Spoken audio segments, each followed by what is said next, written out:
नमस्कार। जम्मू, जिसे लोकप्रिय रूप से मंदिरों के शहर के रूप में जाना जाता है, में कई मंदिर हैं जो ध्यान देने योग्य हैं और निश्चित रूप से यहाँ जाना चाहिए। कई पवित्र स्थानों की उपस्थिति के कारण पूरे जम्मू शहर में आध्यात्मिक और स्वर्गीय अनुभूति होती है। त्योहारों के दौरान एक दूसरे के प्रति एकता और श्रद्धा के बीच विशाल उत्सव की संस्कृति होती है और मंदिर के भक्तों में उनके आचरण और उनके तौर तरीकों में भाईचारे और प्रेम की भावना प्रख्यात होती है। जम्मू शहर के प्रसिद्ध मंदिरों में से एक पीर खो मंदिर या पीर खो का तीर्थ है।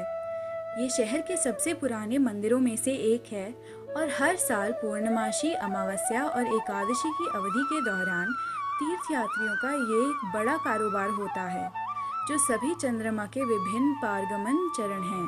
इसके अलावा जम्मू के कुछ प्रमुख त्योहारों जैसे शिवरात्रि, रक्षाबंधन, श्रावण पूर्णमासी और पूर्णिमा के समय मंदिर में कई भक्तों की भीड़ उमड़ती है। ये मंदिर मुख्य रूप से एक शिव मंदिर है और शिवलिंगम को एक मध्यम आकार की गुफा के अंदर रखा गया है और ये एक बहुत ही शांत स्थान है। ये एक आयताकार मंच पर सफ़ेद संगमरमर में उकेरा गया है। काले पत्थर के लिंगम को तांबे के सांप या नाग से अलंकृत किया जाता है और चांदी की एक शीट जलारी या योनि को ढकती है। एक तांबे के बर्तन के साथ एक लटकती स्थिति में रखा जाता है ताकि लिंगम पर लगातार पानी डाला जा सके। कुछ प्रमाण हैं कि ये मंदिर डोगरा शासकों के प्रभुत्व के दौरान लिंगम के निचले हिस्से के रूप में बनाया गया था और कुछ अन्य विशेषताएं पुरमंडल मंदिर के समान हैं, जिसे डोगरा शासन के दौरान भी बनाया गया था। पीर मीठा और पीर खो मंदिर जम्मू शहर के मध्ययुगीन काल के रत्न हैं। कुछ ऐतिहासिक अभिलेखों के अनुसार मंदिर का निर्माण 15वीं शताब्दी में राजा अजायब देव के शासन के दौरान तत्कालीन पीर संत सिद्ध गरीबनाथ के लिए किया गया था। इन गुफाओं को भूमिगत और 20 से 30 फीट की गहराई में दिल को छू लेने वाली गहराई पर बनाया गया है। इस मंदिर को जामवंत गुफा के नाम से भी जाना जाता है। जम्मू नगर के पूर्वी छोर पर बना हुआ है। इस गुफा में कई पीरों, फकीरों और ऋषियों ने तपस्या की। इस कारण से इसका नाम पीर खो पड़ गया। डोगरी भाषा में इसे खो गुफा भी बोलते हैं।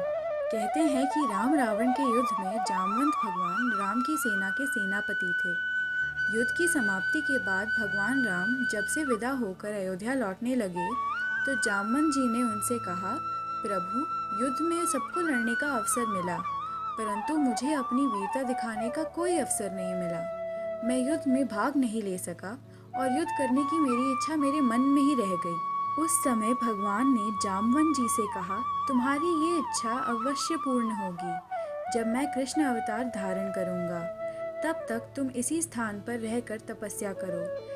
इसके बाद जब भगवान कृष्ण अवतार में प्रकट हुए तब भगवान ने इसी गुफा में जामवंत से युद्ध किया था। एक कथा के अनुसार राजा सत्यजीत ने सूर्य भगवान की तपस्या की तो भगवान ने प्रसन्न होकर राजा को प्रकाश मणि प्रसाद के रूप में दे दी। राजा का भाई मणि को चुराकर भाग गया, परंतु जंगल में शेर के हमले में मारा गया और शेर ने मणि धारण कर ली। इसके बाद जामवंत ने युद्ध में शेर को हराकर मणि प्राप्त की। कृष्ण से हारने के बाद ये मणि जामवंत ने कृष्ण को दे दी। यहीं से कृष्ण और जामवंत फिर से मिले। जामवंत ने कृष्ण को अपने घर आमंत्रित किया। यहीं पर जामवंत ने कृष्ण के समक्ष अपनी पुत्री सत्यभामा से विवाह का अनुरोध किया और दहेज स्वरूप प्रकाश मणि दी। पीर खो तक पहुंचने के लिए श्रद्धालु मोहल्ला पीर मिठा के रास्ते गुफा तक जाते हैं। मंदिर की दीवारों पर देवी देवताओं के मनमोहक चित्र उकेरे गए हैं। आंगन में शिव मंदिर के सामने पीर पूर्णनाथ और पीर सिंधिया की समाधियां हैं। जामवंत गुफा के साथ एक साधना कक्ष का निर्माण किया गया है। ये तवी नदी के तट पर स्थित है। ये मंदिर भगवान शिव को समर्पित है। मंदिर में एक शिवलिंग स्थापित है। ये गुफा घने जंगलों के बीच स्थित है। स्थानीय लोग मानते हैं कि ये मंदिर भारत के बाहर के मंदिरों और गुफाओं से जुड़ा हुआ है। हजारों भक्त हर साल यहाँ के मंदिर में पूजा करने आते हैं। पीर खो मंदिर में 3 शिखरों के समूह के साथ एक बड़े आकार का प्रांगण है, जिसमें 2 बाईं ओर और 1 दाईं ओर स्थित है। शिखरों में आधुनिक और प्राचीन डिजाइन के मिश्रण हैं। मंदिर की ओर जाने वाली सीढ़ियों में एक धनुषाकार प्रवेश द्वार है, जो ऊंचाई में लंबा और गुलाबी रंग का है। सीढ़ियों की परिधि पर संगमरमर के फर्श और सुंदर रेलिंग है। मंदिर में संगमरमर और मोज़ैक फर्श के साथ एक लंबा बरामदा है और दूसरा प्रवेश द्वार है जिसमें पक्का डांगा से जुल्का मोहल्ला के माध्यम से प्रवेश होता है। मंदिर का गुंबद उल्टा कमल है और पत्थर से बनी एक आधुनिक संरचना है। ये गुंबद गुफा के प्रवेश द्वार के रूप में कार्य करता है और छत पर सुंदर चित्रों से अलंकृत है, जो गुंबद के केंद्र में पुष्प रूपांकनों के साथ एक मजबूत मुगल और डोगरा प्रभाव जैसा दिखता है। ये चित्र जम्मू प्रांत के उधमपुर जिले में स्थित रामनगर महल परिसर में चित्रों के डिजाइन से काफी मिलते जुलते हैं। चित्रों में नील रंग के अत्यधिक उपयोग को चित्रित किया गया है, जो इस तथ्य को घर ले जाता है कि चित्र जम्मू चित्रकला के 19वीं शताब्दी के तत्कालीन युग से संबंधित है। मंदिर परिसर के भीतर आंगन के एक कोने पर देवी को समर्पित एक मंदिर भी है। इसमें एक सफेद संगमरमर का लघु मंदिर है, जिसे कांच के आवरण में रखी देवी की सुंदर सुंदर छवियों से सजाया गया है। दाईं ओर कुछ स्टाफ क्वार्टर भी हैं, जो मंदिर के परिचारकों और कार्यकर्ताओं के लिए बनाए गए हैं। यहाँ एक महंत हैं जो मंदिर के स्वामित्व का मालिक है और समय समय पर प्रभार को घुमाया जाता है।